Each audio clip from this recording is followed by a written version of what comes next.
আৰু এইখন হৈছে আলিয়াৰ হাইস্কুল। আলিয়াৰ চকতে আছে, মাজমজিয়াতে আছে আলিয়াৰ। ৰিজাল্টো ভালে হয় প্ৰতিবাৰে।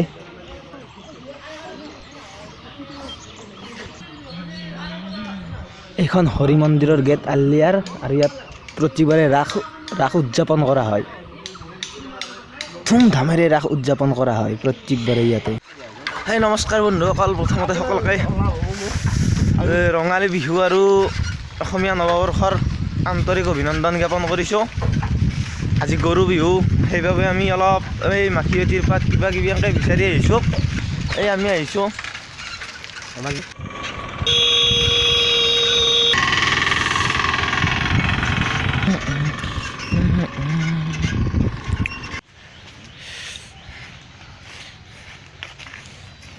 আৰু ফাইনেলি পাই গ'লো আমি বিচাৰি থকা বস্তুটো। আৰু দেৰি নকৰি আমি থাপ থুপ চিঙাই কথা।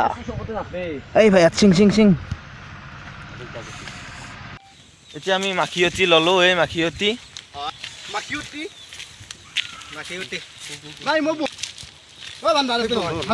এই দোস্ত এতিয়া আমি মাখিয়তী ল'লোঁ আৰু আমি দীঘলতী পাত বিচাৰি গৈ আছোঁ। চাই থাকক সম্পূৰ্ণকৈ ভিডিঅ'টো আপোনালোকে।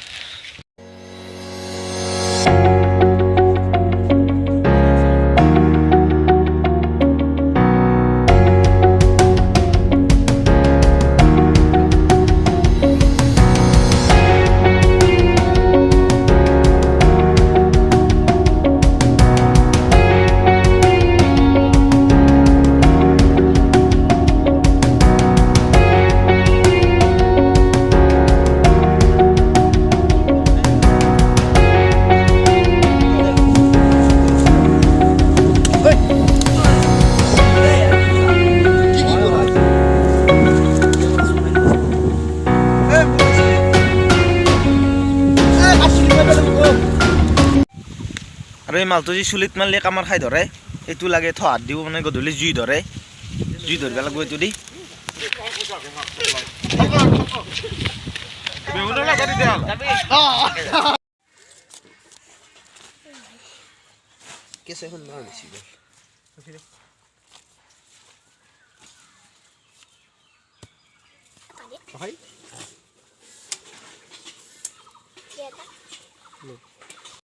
আৰু এই মালা বনাই আছে, এই আম আছে, আম, এই বেঙেনা, তাৰপিছত এইটো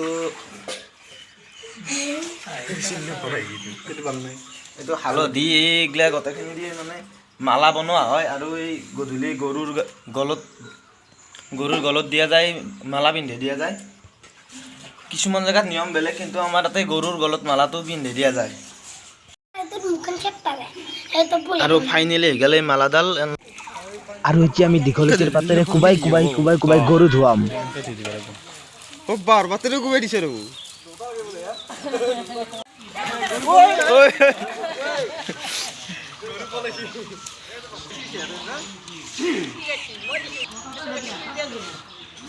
গৰু ভাবছি বা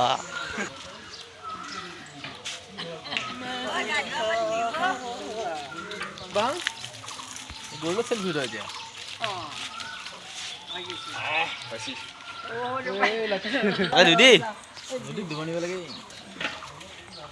ফাইনেলি হৈ গ'ল।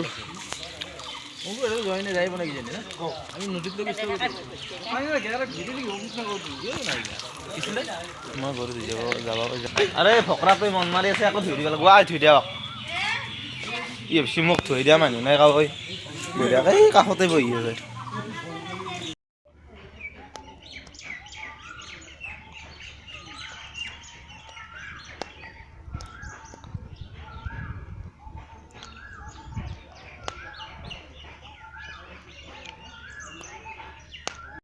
আৰু ফাইনেলি গৰু বিহুৰ দিনটো এনেকৈ পাৰ হৈ যায়। আৰু গৰু ঘৰত অহাৰ পিছত কিছু কিছু নিয়ম থাকে, আৰু ঠাইভেদে নিয়মবোৰ বেলেগ বেলেগ। আমাৰখিনি মই দেখুৱালোঁ আপোনালোকক যিখিনি পাৰোঁ।